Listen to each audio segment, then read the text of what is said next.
Today I am at Sky Gallery, Bangkok's premier Nissan Skyline restoration and modification shop. And I'm here to take a tour and also check out a car that's for sale. This Skyline GTR behind me is currently listed for 21 million baht. That is over 630,000 US dollars. Yes, I'm aware that's an insane amount of money for a Nissan, but I'll explain, well, once we actually take it out and go for a ride. But for now, let's check out some other Skylines that they're in the process of restoring. I heard there's a couple midnight purple 3s in there.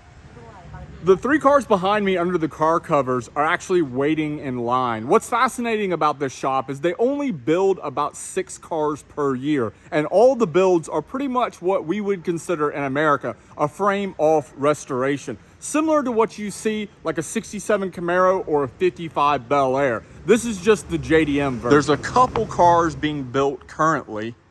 This gray one, this is kind of the process once they start putting things together, and then the cars will move over to the lifts. Each build they do here at Sky Gallery takes 6+ months, and how rare and expensive the parts are, we're not even going to talk about the price tag. Look, this blue R34 behind me, this Bayside blue R34, it's beautiful. This is a legit Spec 2, and this car sold a couple months ago for a whopping 16 million baht, which blows my mind because when I first came here to Thailand like 5 years ago, you could have got a pretty nice R34 GTR in the 5 to 6 million baht range. Now, good luck getting one even under 10 million baht. Let me ask you a question. This is a legit question. I want you to answer it in the comments below. What is your favorite color on the R34 GTR? I've always said Bayside blue. Bayside blue has always been my favorite color. But recently, that changed. When you see one of those, but you guys gotta check out this midnight purple 3. The color on this car is so unreal.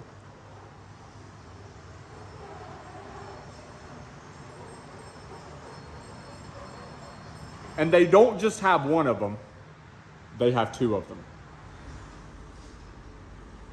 I'm pretty jaded when it comes to cars. I've spent the past decade working in the motorsports, aftermarket performance, automotive industry in one way or another. But seeing 2 midnight purple 3 R34 GTRs in one place, even I know how special that is. And the engine that's going in this car is an HKS 2.8 liter stroker.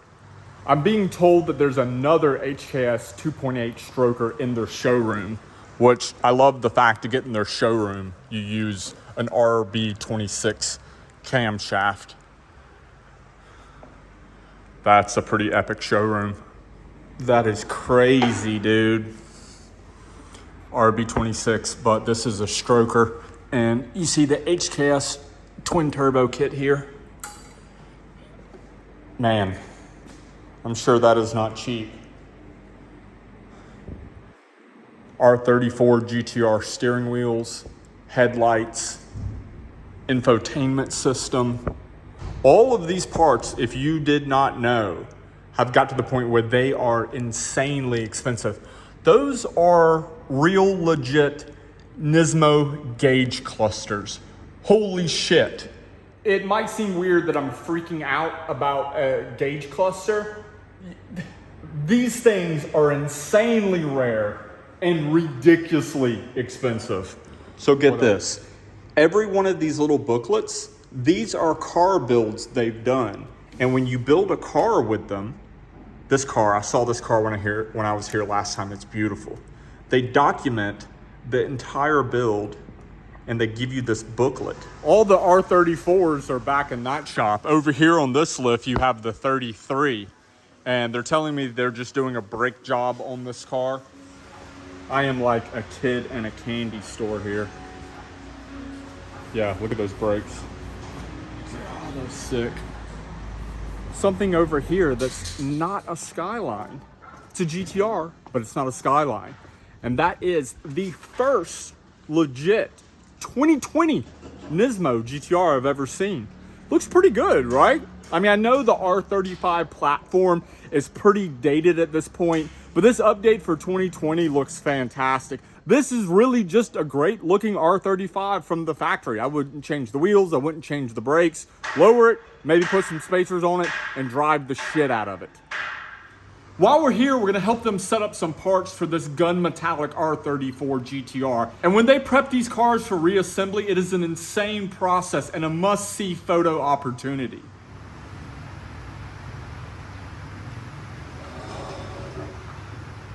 Okay, let's talk about this $630,000 US R34 GTR and what makes it so special. I'm gonna introduce you to my friend Git, the owner of Sky Gallery, and he's gonna tell you all about this car. But by the way, just to give you a heads up, you notice that license plate?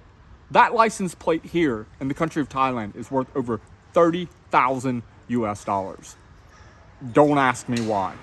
I am Git from Sky Gallery ก็รถคันนี้นะครับผมเป็นรถเก่าของผมเองครับก็ซื้อมาเมื่อ7ปีที่แล้วแล้วก็ทำการรีสโตร์ใส่ของนิดโม่ไปนะครับก็มีเครื่อง R1 นะครับที่เป็นจุดเด่นของมันแล้วก็บอดี้พาร์ทเป็นตัวแซดจูนคอนเซปต์คันนี้คือตอนที่ผมทำก็คือผมได้แรงบันดาลใจมาจาก R34 ขับแมนเลสสเปคที่โอโมรีนะครับก็เลยทำเป็นต้นแบบคันนี้ขึ้นมาแต่คันนี้ครับก็คือยังไม่ทันเสร็จเลยครับก็มีคนมาขอซื้อตั้งแต่ตอนที่อยู่อู่สีก็เลยได้ทำการขายไปตอนนั้นขายไปประมาณไม่ถึง5 ล้านนะครับก็มูลค่าตอนนี้ก็คือตอนนี้ประมาณ20 ล้านละแค่7 ปีนะครับแล้วก็คันนี้ครับก็คือเป็นคันที่สร้างชื่อให้ผมที่ทำให้ทุกคนรู้จัก Sky Gallery นะครับ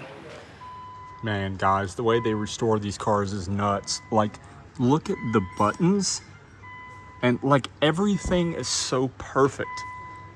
It blows my mind.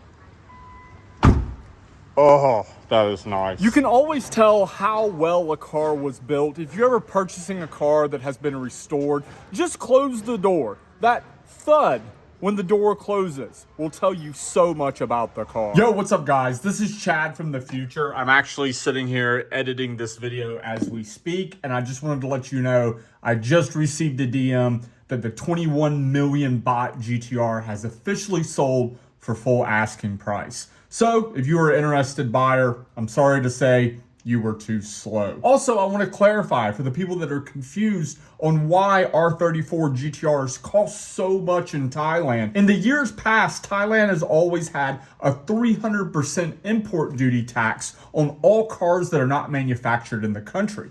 Because of this, a brand new Mustang GT is 160,000 US dollars. A brand new R35 GTR is over $400,000. And recently, a couple years ago, they banned all importation of pre-owned used cars into the country. So the GTRs that are currently here, that is the only supply that will ever be here, and the demand continues to go up. And that's not just in Thailand, that's worldwide. Ooh.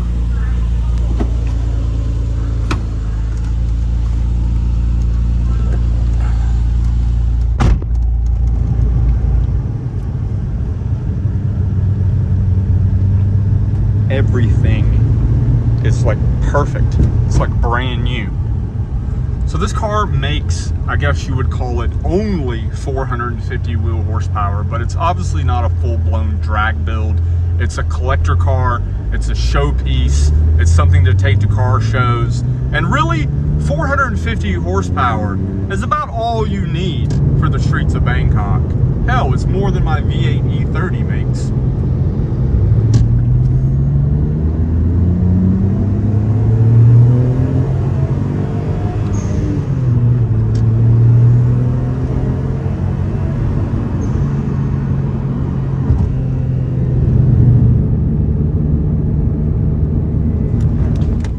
Okay guys, pro tip. If you're going to go for a ride in a badass car in Thailand, I'm gonna give you a piece of advice. Don't do it in the middle of rush hour. We were able to get like maybe one good solid pull in, but the thing about this car that impresses me most over anything else is just how solid the car is. Most cars of this generation, including my E30, kind of feel like clapped out pieces of shit. but this car feels so extremely solid. It's almost like buying a brand new R34 GTR. I hope you're enjoying more car content from here in the country of Thailand. Thank you for your support, and I'll catch you in another video very soon. Peace.